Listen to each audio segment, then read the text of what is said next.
안녕하세요. 오지랖TV입니다.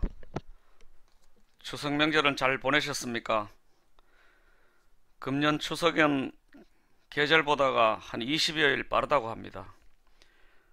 오늘의 주제는 이재명 경기도지사의 기본소득에 대하여서 의견을 나눠보도록 하겠습니다.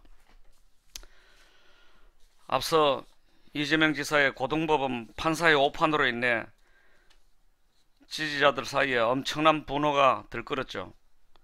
그래서 비상대책이라는 것이 꾸려지고 지지자들의 결집을 가져왔습니다. 어제는 참 반갑게도 각계 각층 원로들께서 이재명을 지켜내자는 범국민운동본부가 발족됐습니다. 또 특별히 이국종 교수님께서 자필로 10장 분량의 탄원서를 대법원에 제출했습니다. 너무나 고맙고 감사한 일입니다. 함세웅 신부, 김대중 대통령의 막내 아드님, 종교계 원래분들이나 아주 덕망 있고 명망 있는 분들이 이재명 일병 구하기에 나섰다는 고무적인 소식입니다. 이재명을 알면 이재명 지지자가 된다. 이재명 지지자들은 집단 지성체입니다. 이재명 구하기에 전방위로 나섰습니다.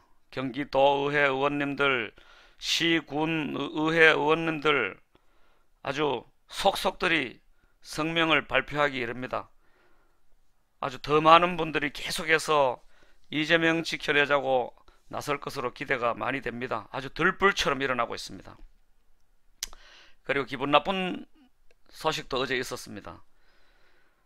드루킹이라는 김동원이라는 사람이 김경수 재판에 증인으로 나와서 폭로했습니다.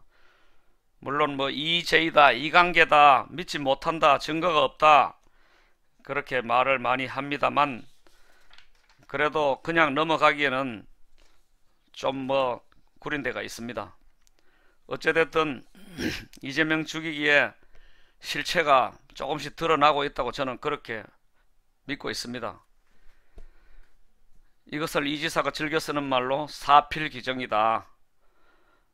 허상된 것은 다 떠나가고 새로운 진실만 드러나게 되어 있습니다. 건국 이래 이재명처럼 탄압받은 정치인이 없었습니다.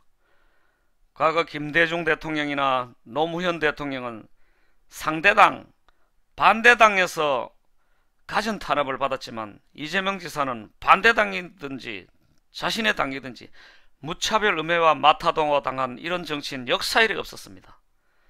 특히 극문 똥파리 이놈들은 아주 이재명 지지 말만 해도 무차별 공격하니 민주당 국회의원들이 선뜻 나서지를 못하고 있습니다.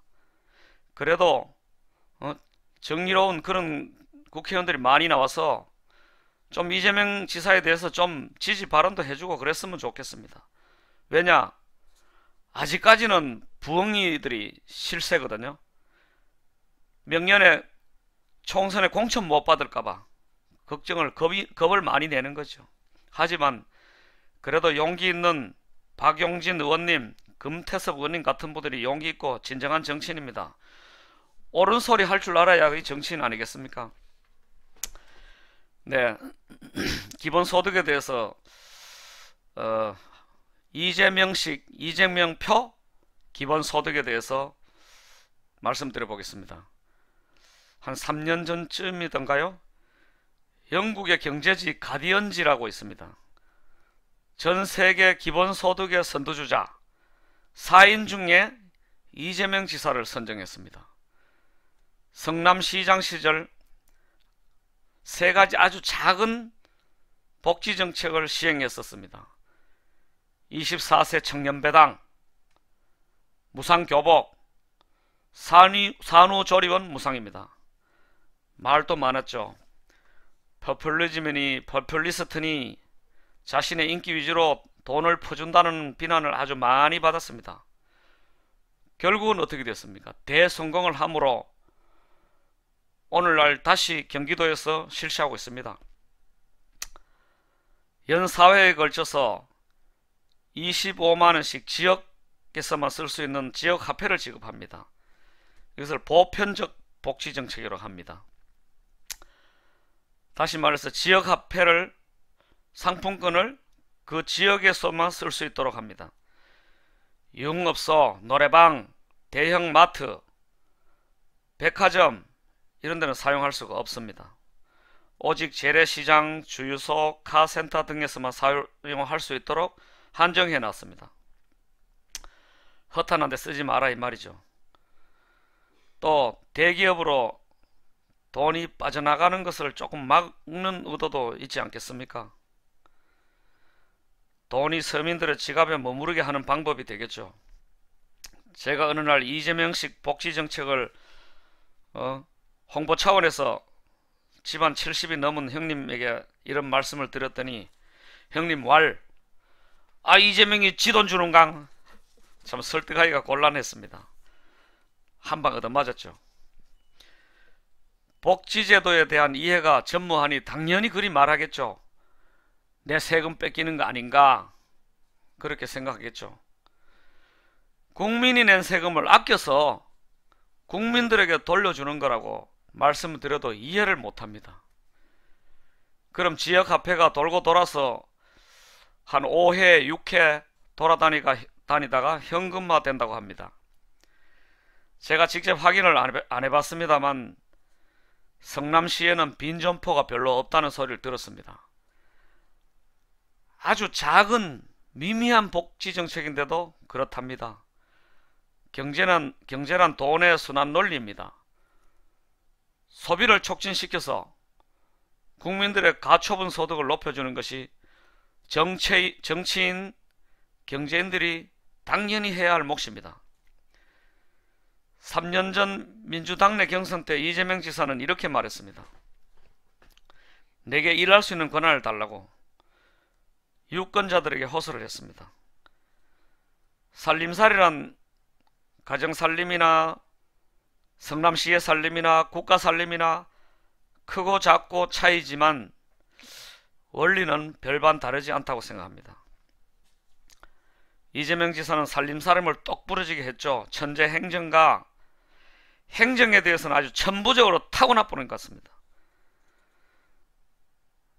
자, 그럼 만약 제가 5만원권 지역화폐로 식당에 가서 식사 한 끼를 사 먹는다고 가정합시다.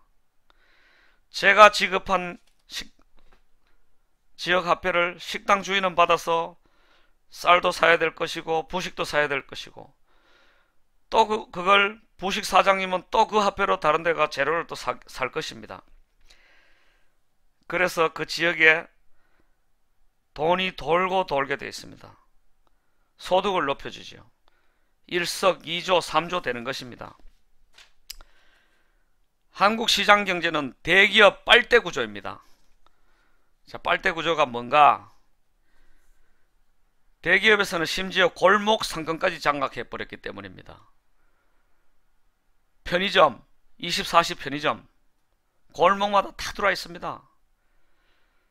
그냥 서민들의 빨대를 꽂아 쪽쪽 빨아가 버립니다. 우리 동네에 이마트, 롯데마트 다 있습니다. 그럼 대기업은 어디 있습니까? 본사가 서울이나 수도권에 있겠죠. 그냥 일반 국민들의 주머니는 바짝 말라가 버리죠. 이재명 지사는 국토보유세를 도입하자고 국회에 가서 줄기차게 토론회하고 국회의원들에게 설명하고 호소합니다. 부동산 투기도 막고 불로소득도 막아야 된다고. 불로소득은 원청징수해서 복지정책으로 돌리려면 이것 또한 1타3P의 효과를 볼 수 있지 않겠습니까? 지난번 방송에서도 말씀드렸지만 정치란 다수의 이익을 위해서 존재한다고 말씀드린 적이 있습니다. 소수가 불로소득과 다수를 억압하며 누리는 그런 폐단을 막아보겠다는 일념 아니겠습니까? 그러니 기득권 정치인들과 재벌 그룹들은 이재명을 곱게 볼 일 만무하죠. 제가 살고 있는 동네는 빈 점포가 부지기수입니다. 사흘이 멀다 하고 폐업했다가 오픈했다가 뭐이 장사되는 거 있겠습니까? 이미 4차 산업혁명 시대가 시작이 되었습니다. 앞으로는 극과 극을 달릴 겁니다. 중산층이라는 없어진 지 오래됐습니다. 양극화가 더 심화될 것입니다. 이를 해결할 수 있는 방법 중에 하나일 것입니다. 이재명 지사는 어느 인터뷰 중에 제가 들었습니다. 그럼 국민들이 게을러질 것 아니냐고 그렇게 말하더라고요. 개발도상국일 때는 복지정책을 많이 하면 정말 안 된다고, 진짜 국민들이 게을러질 수 있다는 거죠. 하지만 국민소득 3만불, 4만불 시대에는 복지정책이 꼭 필요합니다. 대기업의 산후유보금은 쌓여가고 투자처를 못 찾고 서민들의 주머니는 고갈되어 가고 있습니다. 돈의 순환 논리죠. 돈의 흐름을 통할 수 있도록 터주는 거죠. 옛날 우리 어릴 적에는 뒷골목 구멍가게를 해도 자녀 대학 시키고 먹고 살았습니다. 작금의 시대에는 어림도 없습니다. 국민소득 3,000불 시대에는 일개 가정의 가장이 3대 4대를 넋그리 먹여 살렸죠. 쌀하고 된장, 김치만 두둑하면은 굶어 죽지 않고 살았습니다.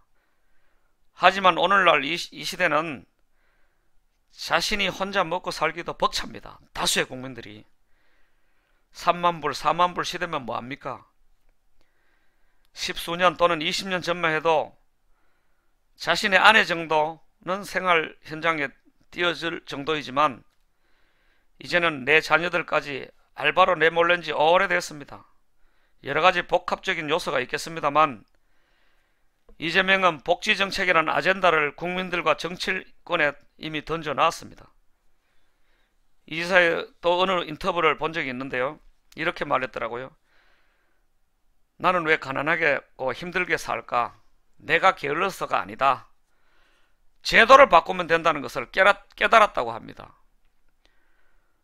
부를 소수가 독점하는 것이 아니라 다수 국민이 다같이 누릴 행복해질 수 있는 자격이 있습니다. 물론 전적으로 100% 다는 아니라고 봅니다. 포괄적인 의미로 받아들이고 싶습니다. 재벌 30대 그룹에는 사내유보금이 3년 전에는 700조라고 하더니 지금은 1000조가 훌쩍 넘었습니다. 그럼 국민들의 삶은 나아졌나요? 여전히 지갑은 얇죠. 그럼 사회주의 국가냐? 그렇게 질문할 수 있겠죠. 사회주의가 뭐냐? 분배의 차이입니다. 분배의 차이.